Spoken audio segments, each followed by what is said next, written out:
কি বাবু পরীক্ষা দিতে গিয়েছিলে? হ্যাঁ এখানে আসো কই দেখি।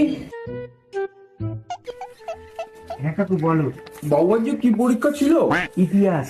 ইতিহাস? কই দেখি হ্যাঁ। কোশ্চেনটা। বসো বসো, এখানে বসো না। বাবা বেশ তো ভালোই লিখেছো। হ্যাঁ হ্যাঁ কাকু। এই থেকে একটা প্রশ্ন করবো, বলতে পারবে? হ্যাঁ কাকু জিজ্ঞেস করো। বলতো দেখি 1869 খ্রিস্টাব্দে কি হয়েছিল? গান্ধীজি জন্মগ্রহণ করেছিল। বাহ, খুব ভালো পরীক্ষা দিয়েছো মনে হচ্ছে। বাবু তুমি বলো তো দেখি কি? 1872 খ্রিস্টাব্দে কি হয়েছিল? এ তো খুবই সহজ প্রশ্ন, তখন গান্ধীজি 3 বছরের হয়ে গেছিল। আবে সালে, এত সহজ আর প্রশ্ন করে?